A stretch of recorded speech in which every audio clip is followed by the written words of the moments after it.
Hello दोस्तों, part number 5 सह संबंध का ये लास्ट पार्ट है।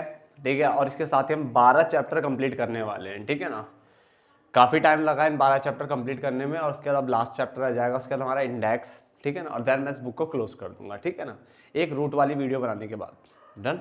चल, तो सह संबंध का पार्ट नंबर 5 है, जिसमें हमारा तीसरा मेथड, जिसको मैंने IMP बताया था, मैंने कहा था इंपॉर्टेंट है। ठीक है, इस पर आपको ज़्यादा ध्यान देना है, इस वाले पे खासकर। क्या कहता है, पढ़ लेते हैं जरा। देखो, ये कह रहा है स्पीयरमैन का श्रेणी अंतर सहसंबंध गुणांक। इसको जो निकाला था, ठीक है ना, ये जो लेके आए थे फॉर्मूले, वो कौन लेके आए थे? Charles Edward Spearman. ठीक है, तो उन्होंने अपने नाम पे इस फॉर्मूले को रख दिया था। कब लेके आए थे? 1904 में इसको लेके आए थे, 1904। ठीक है ना, यह विधि उन परिस्थितियों में बहुत उपयोगी होती है जहां तथ्यों का प्रत्यक्ष संख्यात्मक माप, कौन सा माप? संख्यात्मक माप संभव नहीं होता। यानी जो संख्यात्मक माप है वो संभव नहीं है। ठीक है ना, लेकिन उन्हें केवल एक निश्चित क्रम के अनुसार, किसके अनुसार? निश्चित क्रम के अनुसार रखा जा सकता है। और इसको कोटि विधि भी कहते हैं। कोटि मतलब रैंक ही होता है, तो रैंक कोरिलेशन की याद कर रहा है। कोटि मतलब रैंक कोरिलेशन मेथड की याद कर रहा है, तो कोटि विधि भी कहते हैं। कई बुकों में कोटि वर्ड यूज हो रहा होगा, तो कोटि का मतलब समझ लेना, यहाँ पे रैंक है। क्लियर हो गया? तो स्पीयरमैन का श्रेणी अंतर सहसंबंध गुणांक क्या है? इसे चार्ल्स एडवर्ड स्पीयरमैन ने 1904 में इसका प्रतिपादन को या इसको स्टार्ट किया, मतलब लेके आए थे इसको। यह विधि उन परिस्थितियों में बहुत उपयोगी होती है जहां तथ्यों का संख्यात्मक माप जो है वो संभव नहीं होता, केवल उनको रैंक की फॉर्म में रख करके ही सॉल्व किया जा सकता है। क्लियर हो गया? ठीक है, तो ये उसके लिए यहां पे यूज होती है। यहां तक लिख लीजिए एक बार, जरा मैं चेक कर लूं जरा एक चीज।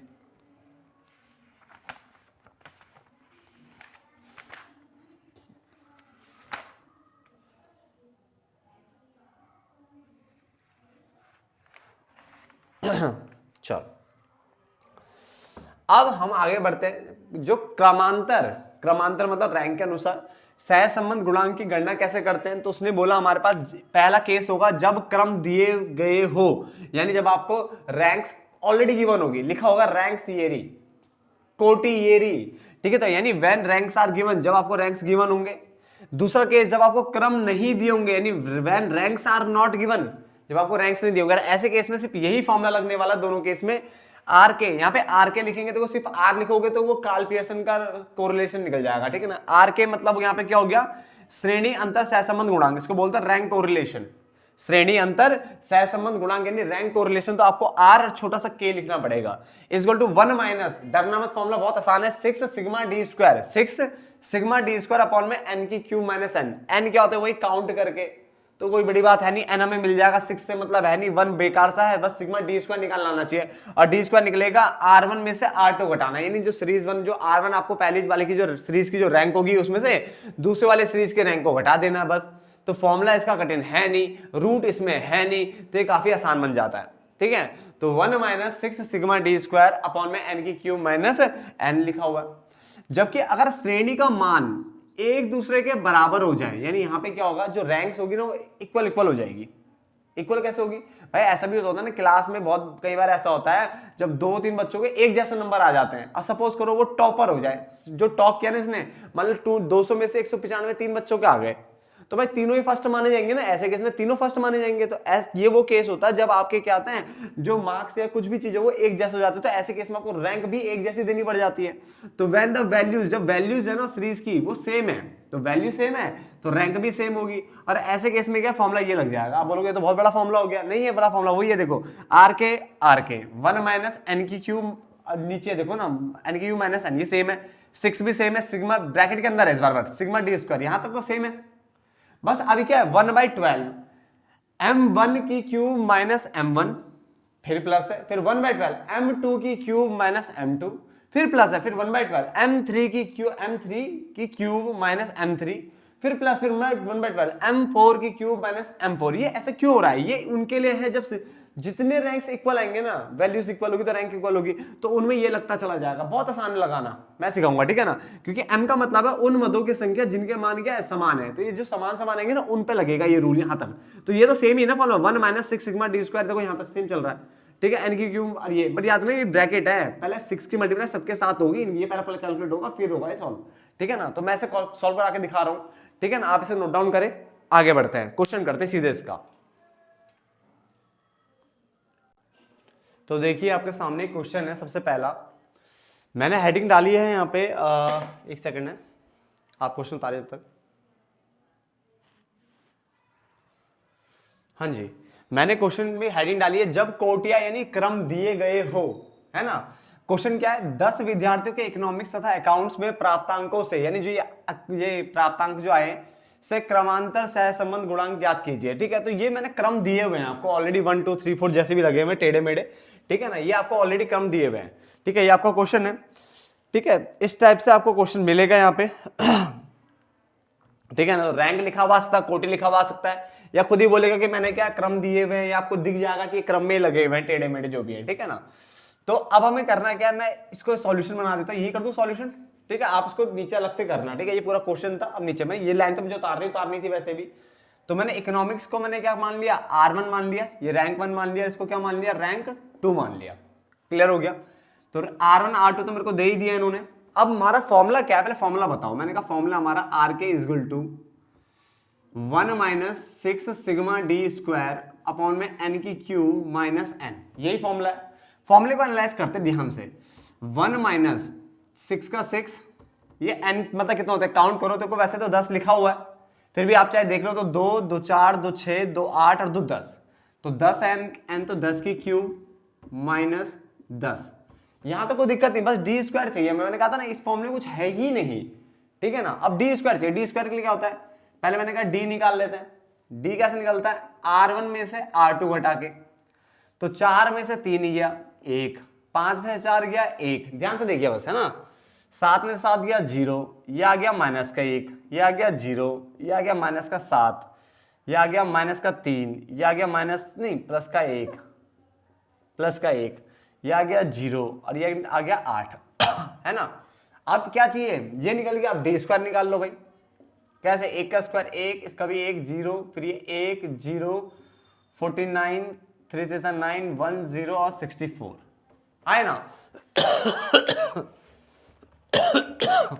एक बार चेक कर लेते हैं, 1 1 0 माइनस 1 0 माइनस 7 माइनस 3 1 0 8, चलो ठीक ही है।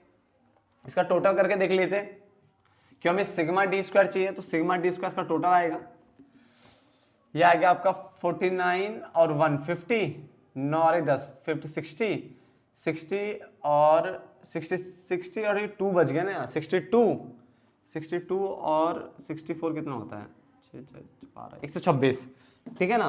तो ये हमारा आ गया 126। क्लियर है यहाँ तक। तो देखो यहाँ तक तो कोई दिक्कत है ही नहीं। रैंक कोरिलेशन मैंने पहले बताया था, इंपॉर्टेंट है बट बहुत ज्यादा आसान भी है साथ ही साथ में, ठीक है। यहाँ तक निकल गया। अब हम यहाँ रख देंगे कितना, 126 इसकी वैल्यू। सॉल्व करेंगे, 1 माइनस 126 इंटू 6 कितना होता है, 126 इंटू 6 36 3 756 होता है शायद, है ना। तो 756 ही आ गया। अपॉन में 10 की क्यूब क्या होती है, 3 जीरो बढ़ जाएंगे, 3 है तो अपॉन में 10, ठीक है। यहां तक समझ में आ गया। इसके बाद हम क्या करेंगे, सॉल्व करेंगे और आगे 1 माइनस 756 अपॉन में कितना गया, 990, एलसीएम लेंगे 990 माइनस 756, ठीक है ना। तो 990 में से 756 जाएंगे, कितना आएगा,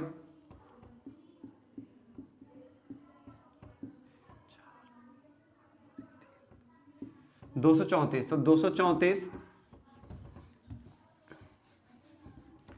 234 डिवाइड बाई 990, ठीक है। तो यहां तक निकल गया।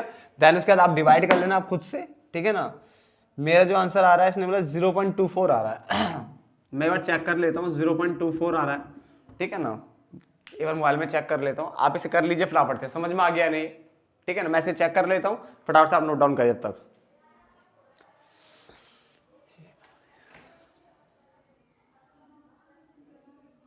क्या है, 234 डिवाइड बाई 990 0 पॉइंट, हाँ ठीक है। इसका जो आंसर आ रहा है वो इस तरह से आ रहा है कुछ 0.236। अब मुझे डेसिमल के 2 डिजिट तक आंसर चाहिए होता है, तो तीसरी डिजिट को देखेंगे तो ये क्या है 6 आ रहा है, तो मैंने कहा था ना ये आगे जुड़ जाता है तो 24 हो जाएगा, है ना। इस तरह से एक बहुत सारे क्वेश्चन किए ऐसे, समझ में आ गया पहला पॉइंट, ठीक है। तो पहला केस खत्म भी हो गया, ठीक है, इतना आसान केस था पहला। ये आपका क्वेश्चन नंबर 2, ठीक है ना इसका। अब इसमें ध्यान से देखिए, ये लिखा है जब कोटि यानी क्रम जो है आपको ना दिए गए हो, तो ना दिए गए तो कैसे सॉल्व करेंगे, ध्यान से देखिए, बहुत आसान है सॉल्यूशन। सबसे पहले हम x लिख लेंगे, कितना है 75, फिर 88, 95, 70, 60, 80, 81 और 50। ये लिख लेना, 2 मिनट रुक जाना उसके बाद, ठीक है ना। ध्यान से देखिए, काउंट कर लेते हैं 1 2 3 4 5 6 7 8। तो n बराबर तो 8 है, पिछली बार n क्या थे 10 थे, इस बार n बराबर 8 है, ठीक है। वहां भी लिख लेना, पहले वाले सीरीज के नीचे लिख देना, एक ही जगह काम आ जाता है। n बराबर वहां 10 लिख देना, ठीक है ना। 8 हो गया। अब हम यहाँ पे सबसे पहले निकालेंगे R1, रैंक देंगे, ठीक है ना। रैंक कैसे देनी है, देखो रैंक आप छोटे से बड़े की ओर या बड़े से छोटे की ओर कैसे भी आप रैंक दे सकते हो, कोई दिक्कत नहीं होगी जहां तक मेरी नॉलेज में, ठीक है। देखो मैं ज्यादा नहीं बोलूंगा इसमें, बट मैंने दोनों तरह से सॉल्व करे हुए हैं क्वेश्चन, मेरे क्वेश्चन के आंसर्स आ जाते हैं और बुक ने भी कर रखे हैं। अगर आप देखोगे बहुत सारी बुक है तो वो बुक क्या करती है, बड़े से छोटे की ओर रैंक लेती है, तो बहुत सारी बुक ऐसी है जो छोटे से बड़े की ओर रखती है, ठीक है। मेरे पास है बुक है, मैंने खुद देखे तो इसलिए आप ना कोई सा भी तरीका अपना सकते हो, या तो आप सबसे छोटे को 1 मान लीजिए, जैसे 50 पे 1, या फिर सबसे बड़े को 1 मान लीजिए। अगर छोटे से 1 मानते हो तो 50 पे 1 आएगा, तो 50 के बाद 60 आएगा ना, तो फिर इस पे 2 नंबर, यानी रैंक इस तरह से दोगे, छोटे से धीरे धीरे धीरे बड़े की ओर। और अगर बड़े से देते हो तो बड़े से थोड़ा थोड़ा छोटे की ओर, ठीक है। तो मैं बड़े से छोटे की ओर जा रहा हूं, तो अगर मान लो मैं इसको 1 मानता हूं तो 95 के पहले फिर क्या आएगा, जस्ट ये आएगा 2, फिर तीसरा नंबर किसका आएगा 88 के बाद ये 3, फिर ये 4 के बाद यहां आएगा 7, 5, यह आएगा 6, यह आएगा 7 और ये आएगा 8। समझ में आ गया। तो मैंने बड़े से छोटे की ओर रैंक दिया है, आप छोटे से बड़े की ओर दे सकते हो, प्लीज दे के देखिए, ठीक है, आंसर सेम आएगा, ठीक है ना। ये हो गया हमारा। उसके बाद मैंने y को उतारा, 120, 134, 150, 115, 110, 140, 142 और 100, ठीक है। इस तरह से मैंने y को क्या कर दिया, यहाँ पे लिख लिया है। अब यहाँ पे भी सेम वही कॉन्सेप्ट, R2 ले रहे हैं, R2। अगर आपने पहले वाले में बड़े से छोटे की ओर रखा है तो प्लीज इसको भी बड़े से छोटे की ओर रखें, अगर इसको आप छोटे से बड़े की ओर रखते हो तो उसको भी छोटे से बड़े की ओर रखिए, जहां तक मैं बोल रहा हूं आपको, ठीक है ना। चलो, तो इसमें हमने 1 लिखा, 150 सबसे ज्यादा है, 150 के बाद आई थिंक ये वाला है 2, फिर ये 3, फिर ये 4, फिर ये 5, ये 6, ये 7 और ये 8। क्लियर हो गया। अब R1 R2 तो आपको मिल ही गया, तो आपको D चाहिए होता है। D का मतलब क्या होता है, R1 माइनस R2। सिंपल सा कॉन्सेप्ट है, क्योंकि फॉर्मूला हमारा क्या है, R K is equal to 1 minus 6 sigma D square upon में n की क्यूब माइनस n, जिसमें से 1 माइनस 6 ये निकालना है D स्क्वायर, ठीक है ना। n की क्यूब, n कितने 8 है, तो 8 की क्यूब माइनस 8, ये तो बन ही गया। तो 1 माइनस, ठीक है ना, ये आ जाएगा तुम्हारा 512 होता है, ये 8 होता है। यहां तक तो हमने सॉल्व कर लिया। अब जरा R1 R2 कर लेते हैं। तो 5 में से 5 गया 0, 2 में से 4 गए माइनस का 2, फिर ये 0, फिर ये 0, अरे बाप रे ये भी 0, ये कितना आ रहा है, ये 1, ये 1 और ये 0, ठीक है ना। कुछ ज्यादा बर्बाद हो गया क्वेश्चन, ठीक है ना। अब D स्क्वायर निकाल लेते हैं, ये 0 रहेगा, ये 4 हो जाएगा, 0 0 0 1 1, तो सिग्मा D स्क्वायर जो आ रहा है मेरा, वो आ रहा है 4 और 5 और 6, कितना आ रहा है 4 1 5 और 1 6 आ रहा है मेरा, ठीक है ना। आगे बढ़ते हैं, तो 6 इंटू 6 हो जाएगा, यहाँ पे 6 आगे वैल्यू 36, 1 माइनस 36 ये आ जाएगा 504, तो 504 माइनस 36 अपॉन में 504, है ना। घटा लो, 504 में से 36 गए, 14 में से 6 गए 8, 9 में से 3 गए 6, यानी 468 अपॉन में 504, तो इसका आंसर आ जाएगा आपका 0.93, ठीक है ना। ये मैं लिख रहा हूँ सीधे 0.93, ठीक है। आप मोबाइल से कैलकुलेट कर लेना एक बार, ठीक है, इसको डिवाइड करके, तो कोई दिक्कत ही नहीं, बड़ा सिंपल सा था। देखो अगर आपको रैंक दिए होंगे तब तो सीधा R1 में से R2 घटा के D निकाल लो और फिर उसका स्क्वायर निकाल लो, क्लियर है। बट अगर आपको रैंक नहीं दिए तो रैंक दे दो। मैंने रैंक कैसे बोला, या तो आप छोटे से बड़े की ओर दो या बड़े से छोटे की ओर दो, ठीक है ना। तो आप एक काम करो इसी क्वेश्चन को ना एक बार छोटे से रैंक दो, मतलब 50 से स्टार्ट करो, मतलब 50 छोटा है ना इसमें, तो इससे रैंक देके देखो क्या आंसर सेम आता है नहीं आता। अगर आंसर सेम आता तो मुझे कमेंट बॉक्स में बताओ कि सर हमारा आंसर सेम आ गया है, भाई हमारा आंसर सेम आ गया, क्लियर है ना। मैं बता रहा हूँ आपको, टीआरजन ने काफी सारे क्वेश्चन जो है वो छोटे से बड़े की तरफ लेकर के किए, तो कुछ बुकों ने बड़े से छोटी और लिया, इवन टीआरजन ने भी बहुत सारे क्वेश्चन बड़े से छोटी और भी किए हैं, तो हर बुक कर रही है, ठीक है। वो टीआरजन जो बुक है काफी अच्छी बुक है, मेरे को काफी अच्छी लगती है, ठीक है। तो उसने दोनों तरह से सॉल्व करके दिखा रखे हैं क्वेश्चन, छोटे बड़े बड़े छोटे, हर तरह के क्वेश्चन मिल जाएंगे। ऐसी दूसरी बुक मेरे पास एक और है, ठीक है ना, इस बुक का नाम है, ये मंगला जी की है, ठीक है, आईडी मंगला। तो इनके इसमें भी ऐसी सॉल्व हो रखे हैं, ठीक है ना, ऐसा कोई दिक्कत नहीं है, ठीक है। आप इसे कर लीजिए फटाफट से कि मंगला जी केस में जो ये क्वेश्चन वहीं से उठाया मैंने, ठीक है ना। तो उनके इसमें ये बड़े से छोटे की ओर चल रहा है यहाँ भी। चलो फटाफट से नोट डाउन करें, और आप प्लीज इसको दूसरे तरीके से भी करके देखें और मुझे कमेंट बॉक्स में भेजें। अब अगला क्वेश्चन देखिए, ठीक है ना, तो प्लीज मुझे बता देना कमेंट बॉक्स में कि आपका आंसर आ गया है, यस एंड ऑन, जो नो है बता देना, ठीक है। ये तीसरा, जब श्रेणी का मान जो है समान होगा, क्या हुआ, समान होगा, तो ऐसे केस में हम क्या करेंगे, ध्यान से देखिए श्रेणी की पहचान क्या है। देखो ध्यान से देखोगे तो यहाँ भी 10 है, यहाँ भी 10 है, इस टाइप का मतलब सेम दिखेंगे, और जरूरी नहीं सिर्फ एक एक दो दो ही बराबर हो, और भी बराबर हो सकते हैं, ठीक है ना। तो उस टाइप का क्वेश्चन भी करा दूंगा आपको एक अभी, है। तो सॉल्यूशन कर लेते हैं इसका। सबसे पहले हम इकोनॉमिक्स लिख लेंगे, कितना है, 15, 10, 20, 28, 12, 10, 16 और 18। एन कितना हुआ, 1 2 3 4 5 6 7 8, एन बराबर हो गया 8, ठीक है ना। तो मैंने ये यहाँ पे इकोनॉमिक्स लिख दिया है, ठीक है। अब हमें करना है क्या, इसको रैंक देनी है, क्या देनी है, रैंक देनी है हमें। चलो रैंक कैसे, वही बड़े से छोटे की ओर दे रहा हूं मैं, R1 किस तरह से दे रहा हूं, ध्यान से देखिए। सबसे बड़ा कौन सा है, 1, आप छोटे से बड़ा दे सकते हो, बार बार रिपीट कर रहा हूं मैं, ठीक है, कोई दिक्कत नहीं है इसमें। बट याद रखना, अगर इसको छोटे से बड़ा देते तो उसको भी छोटे से बड़ा, इसको अगर बड़े से छोटा देते तो उसको भी बड़े से छोटा, ठीक है, ये चीज आपको ध्यान रखनी है। 1 मैंने कर लिया, ठीक है, क्योंकि मैंने अभी तक जहां तक एनालाइज किया यही हो रहा है, ठीक है, बाकी भगवान मालिक, ठीक है। तो ये आ गया 28, 1 हो गया। उसके बाद 2 कहाँ जाएगा, यहाँ पे आएगा 2, उसके बाद 3 आएगा आपका इधर, देन 4, ये 5 है ना, उसके बाद ये 6। अब देखो 6 तक तो मैंने दे दिया, अब यहाँ पे एक 10 ये है, एक 10 है, 7 किसको दूं और 8 किसको दूं, इसमें लड़ाई तो होगी ना भाई दोनों के दोनों 10 है, और मेरे पास जो अगली संख्या आनी है वो 7 आने वाली है। तो मैं बोलूंगा देखो अगले कौन से रैंक इनमें जा रहे हैं, मैंने कहा 7 और 8, तो मैंने कहा दोनों को प्लस कर दो, और 2 के बीच में बांटना है तो 2 से डिवाइड कर दो, पास में आ गया ना। तो कितना आ गया, 8 7 15, 15 का आधा कितना होता है, 7.5 7.5, तो दोनों को सेम रैंक दे दो, 7.5 7.5, तो इसको भी जाएगी 7.5 और इसको भी जाएगा 7.5। चाहे आप ऐसे समझ लो या ऐसे समझ लो, देखो 7 और 8 ये 2 रैंक देनी थी, तो उसके बीच में दोनों को बराबर बराबर दे दो, तो क्या जाएगा, 7.5 7.5 दोनों को चला जाएगा, क्लियर हो गया। तो इस तरह से मैंने रैंक दे दी, मेरी R1 मैंने बना दिया है। ऐसे ही मैं अकाउंट्स के नंबर उतारने वाला हूं, कितने हैं, 16, 14, 10, 12, 11, 15, 18 और 12, ये मैंने अकाउंट्स के नंबर निकाले। अब मैं यहाँ पे R2 देने वाला हूं, क्या देने वाला हूं, R2 यानी रैंक, ठीक है ना। चलो R2 सबसे पहले देखो बड़ा कौन सा है इसमें, आई थिंक ये वाला है, 1, फिर आएगा 2,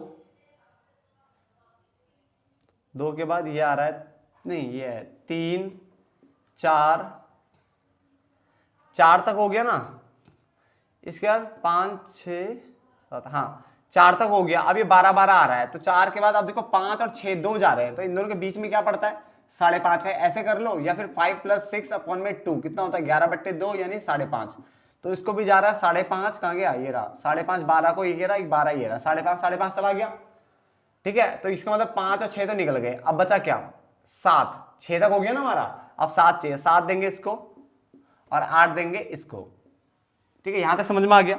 ठीक है, रैंक देना आपको समझ में आ गया। ठीक है ना। ठीक है, एक चीज हमेशा याद रखो, जब भी आपको टाइम मिले, ठीक है, देखो रील्स ने तो बर्बाद किया ही आप सबको, साथ में कोरोना ने जो बीच में टाइम गैप दिया उसमें आप पढ़ना लिखना भी भूल गए। मैंने देखा बहुत सारे बच्चों को पढ़ना लिखना भी ढंग से नहीं आता, इवन हिंदी इंग्लिश लिखनी भी नहीं आ रही है।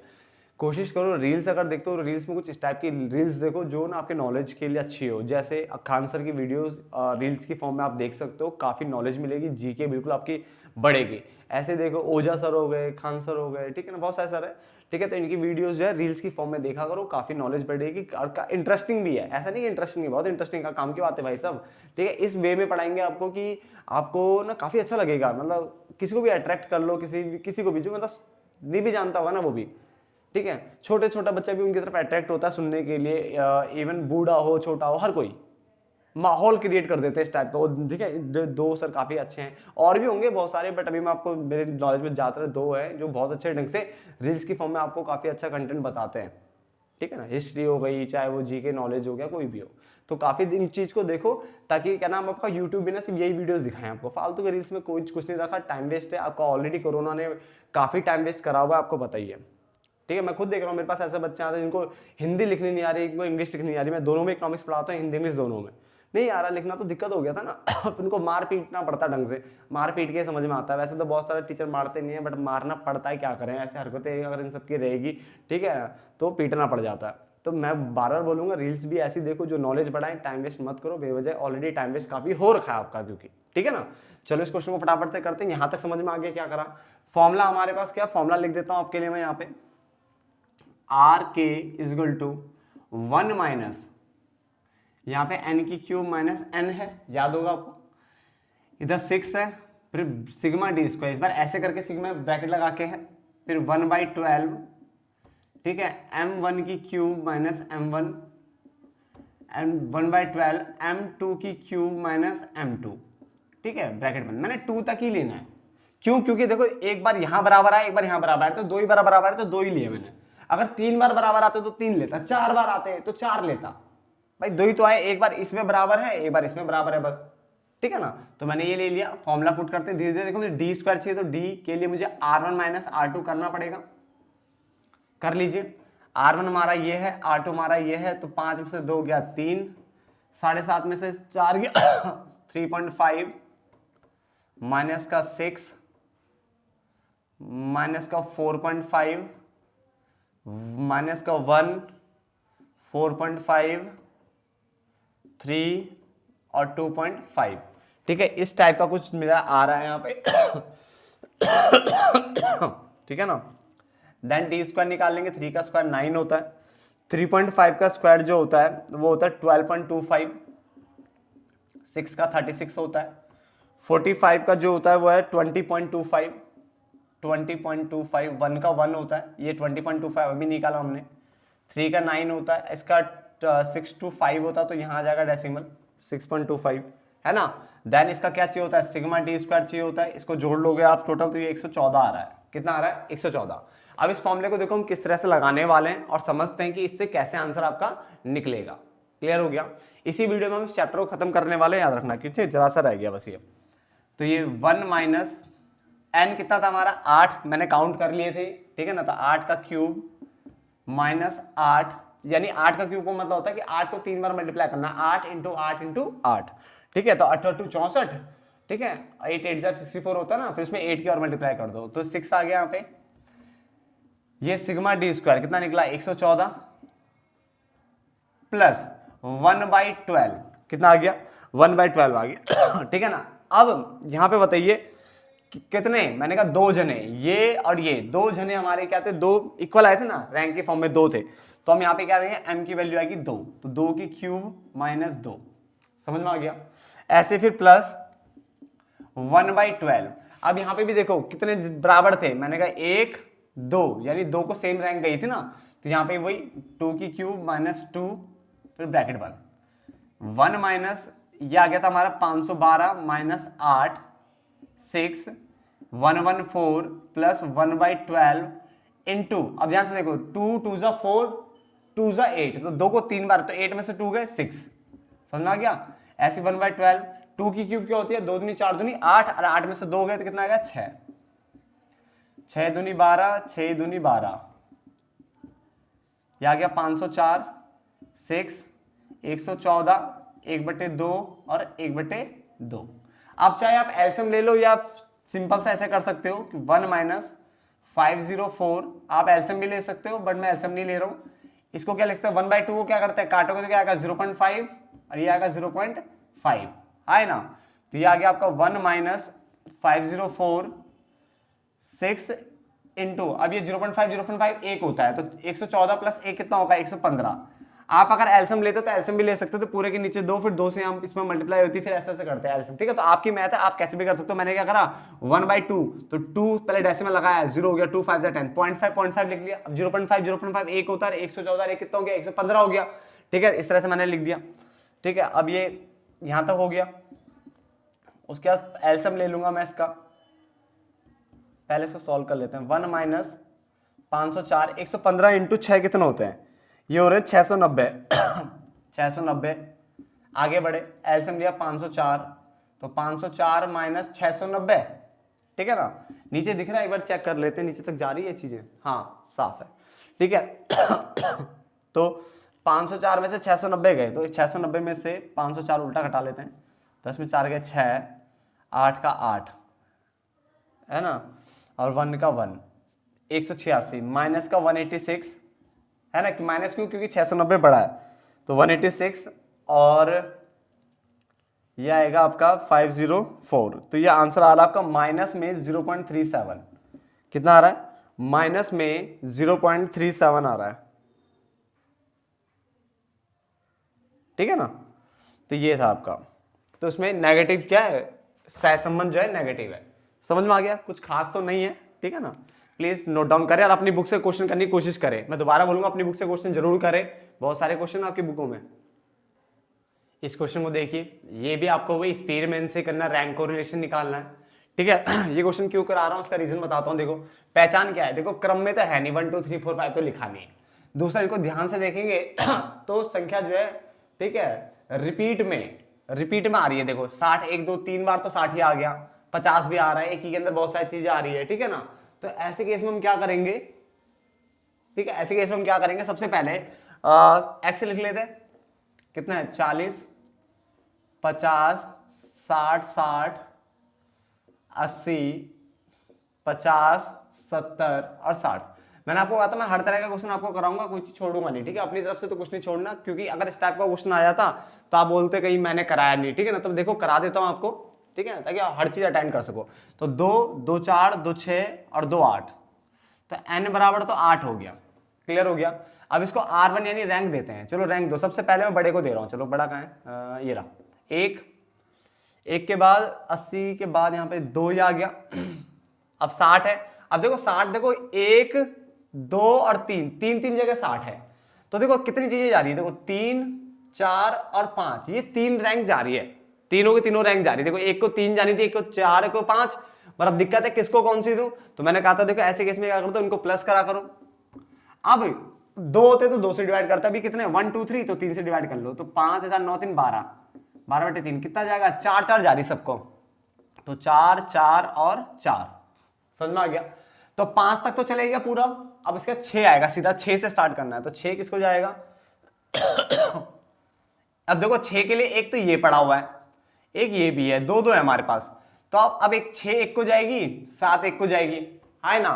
डिवाइड बाई कितना, 2 है तो 2 से, तो 6 7 6 13, यानी 6.5 6.5 जा रही है, तो 6.5 इसको जाएगी और 6.5 इसको जाएगी। अब देखो 6 7 तक चले गई, अब 8 देना है, तो 8 इसको चला जाएगा। समझ में आ गया रैंक कैसे दिया मैंने। चलो आप भी देखिए ढंग से, है। उसके बाद R1 चला गया, अब हम Y उतार लेते हैं, 80 120 160 170 130 200 210 और 130, ठीक है ना। इसमें भी रैंक दे देते हैं R2। सबसे बड़ा कौन सा है, 210, 1 ये 2 ये 3 ये 4, ठीक है ना, 1 2 3 4 चला गया। उसके बाद 160 के बाद 160 के बाद क्या आएगा, 130 और 130 है ना, ये दो है ना। तो 4 के बाद अब 5 और 6 दो जा रहे रैंक हमारे पास, तो 6 5 11/2 कितना आएगा 5.5, तो 5.5 इसको जाएगा, 5.5 इसको जाएगा। क्लियर है, तो 6 तक हो गया। अब 7वां नंबर जाएगा किसको, इसको, और 8वां जाएगा इसको। अब निकालते हैं डी, R1 माइनस R2 होता है। डी क्या होता है, R1 माइनस R2। कर लीजिए, R1 ये रहा, R2 ये रहा, 8 में से 8 गया 0, ये आएगा 0.5 है ना, 0.5, ये आएगा 0, ये आएगा 1, ये आएगा माइनस का 4.5, ये आएगा 4.5, ये आएगा 1, और ये आएगा 1.5 माइनस में, है ना, ऐसे कुछ आ रहा है। अब डी स्क्वायर निकाल लेते हैं, 0 का 0, ठीक है ना, एक बार चेक कर लेता हूँ साथ साथ में। 0 का 0, 0.25 का ये 0.25 जो है मेरा प्लस में आ रहा है, ओ सॉरी माइनस में आएगा ना, हाँ माइनस में आएगा, तो 0.25 आ जाएगा। 0.5 माइनस में क्या आएगा, 6 में से ये घटाओगे तो ये बड़ा होगा ना, ठीक है ना।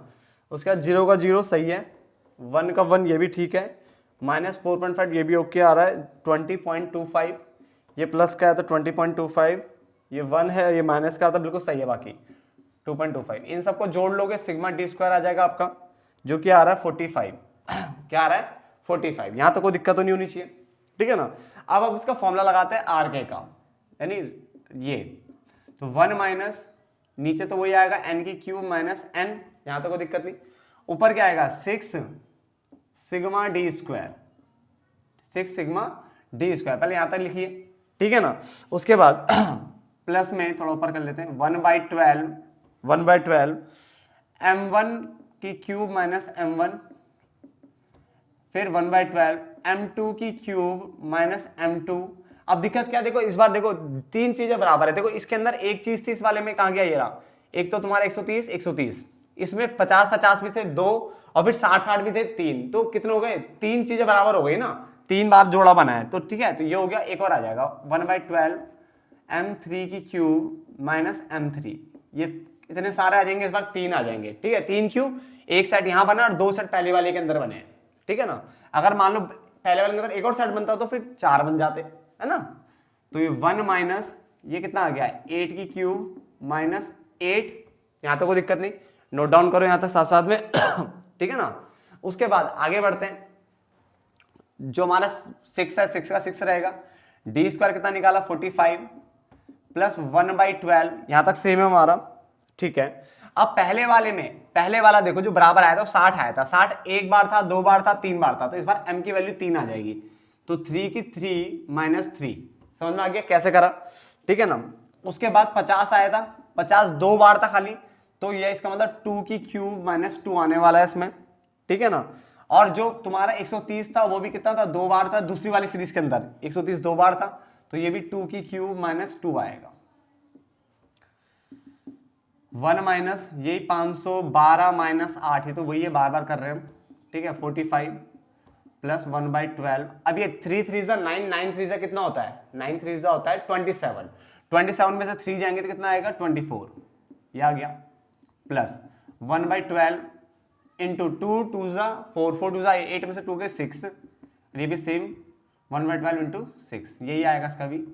6 2 12, 6 2 12, 12 2 24, तो 1 माइनस 6 ये आ गया 504, 45 प्लस 2 प्लस 0.5, इसको वही 1/2 बच रहा है, 0.5 लिख सकता हूँ, 0.5 है ना, अभी किया था। तो 1 माइनस 504 6, और ये आ जाएगा 45 प्लस 2 47, और ये दोनों एक हो जाएंगे तो 48, ठीक है ना। 48 आ रहा मेरा, ये आ भी रहा इनका, हाँ ऐसा आ रहा है भाई, ठीक है। तो 1 माइनस, ठीक है, इसकी मल्टीप्लाई करेंगे तो 288 आ रहा है ऊपर, नीचे 504, ठीक है ना। और ये आ जाएगा आपका 504 माइनस 288 अपॉन में 504, ये आ जाएगा आपका 504 में से 288 घटाना, 14 में से 8 गए 6, 9 में से 8 गए 1, 4 में से 2 गया 2, 216 आ रहा शायद, तो 216 डिवाइड बाई 504, ठीक है ना।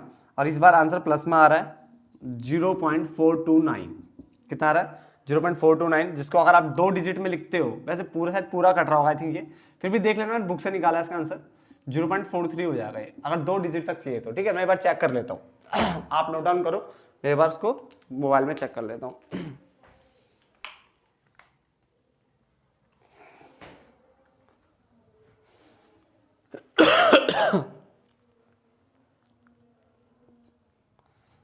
ये है आपका 216 डिवाइड बाई 504, हाँ 43 कर लो। ठीक है ना, यही आएगा, इसको हटा दो। ठीक है, तो ये आपका एक क्वेश्चन और मैंने आपका करा दिया, डन, उतार लीजिए। ठीक है ना, और अपनी बुक से क्वेश्चन करें, बार बार ये रिपीट करता रहूंगा आपके लिए मैं। ध्यान से देखिए अगला क्वेश्चन। ठीक है, आपका जो स्पेयरमैन था उसका जो क्या कहते हैं उसे न्यूमेरिकल खत्म हो गया, बस गुण दोष लिखवाने बाकी है। ठीक है, ये क्वेश्चन देखिए जरा, इसमें लिखा निम्न आंकड़ों से x तथा y श्रेणी का सहसंबंध गुणांक निकालिए। ये कोई रैंक कोरिलेशन फॉर्मूला नहीं है, सिंपल सा क्वेश्चन है जो मैं करा देता हूं, कहीं आप इसको छोड़ ना दो अगर आ गया तो। ठीक है ना, तो मैं इसको करा रहा हूं, उसमें x श्रेणी दिया है, y श्रेणी दिया है, ध्यान से देखना। इसमें मदों की संख्या दी है, इसका मतलब ये n दिया हुआ है, मैं क्वेश्चन समझा देता हूं पहले, ये n दिया हुआ है। ठीक है ना, चलो तो n बराबर आपको दे दिया 6, डन। उसके बाद समांतर माध्य, ये समांतर माध्य है, तो x के लिए x बार होगा, तो x बार आपको दे दिया 350, और y के लिए y बार होगा, कितना दे दिया 138। तो दो चीजें समझ में आ गई, मदों की संख्या यानी आपका n, और समांतर माध्य यानी x बार और y बार आपको दिए हुए, समझ में आ गया यहाँ तक। उसके बाद ये कह रहा है कि माध्य से, माध्य मतलब होता है जो मीन है, जो आपके ये रे, इससे विचलन, विचलन मतलब होता है जैसे छोटा x होता है तो छोटा x का मतलब होता है x में से x बार, और छोटे y का मतलब होता है बड़े y में से y बार, ये समझाया था ना मैंने आपको। तो माध्य से विचलन, इसको विचलन कहते हैं, ये विचलन हो गया ना आपका। ठीक है ना, का वर्ग, तो ये निकाल करके जो आएगा उसका वर्ग क्या, तो वर्ग क्या मतलब एक तरह से एक्स स्क्वायर और वाई स्क्वायर की बात कर रहा है, तो ये एक्स स्क्वायर और वाई स्क्वायर दिया हुआ नीचे। ठीक है ना, तो मेरे को माध्य से विचलन का वर्ग, तो एक्स स्क्वायर दे दिया आपको, कितना दे दिया। ठीक है ना, माध्य से विचलन का वर्ग दिया हुआ है, ये आपका 19। एक सेकंड है,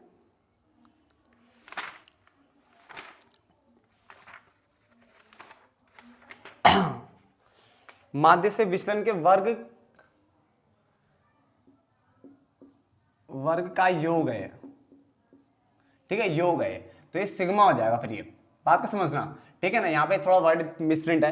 देखो माध्य से विचलनों का वर्ग वैसे होता है वही है वो भी। ठीक है ना, तो इसने करा क्या, मैंने बोला माध्य विचलन का मतलब क्या होता है, मैंने कहा था छोटे x का मतलब होता है x में से x बार, और छोटे y का मतलब होता है y में से y बार, यही बोला था ना।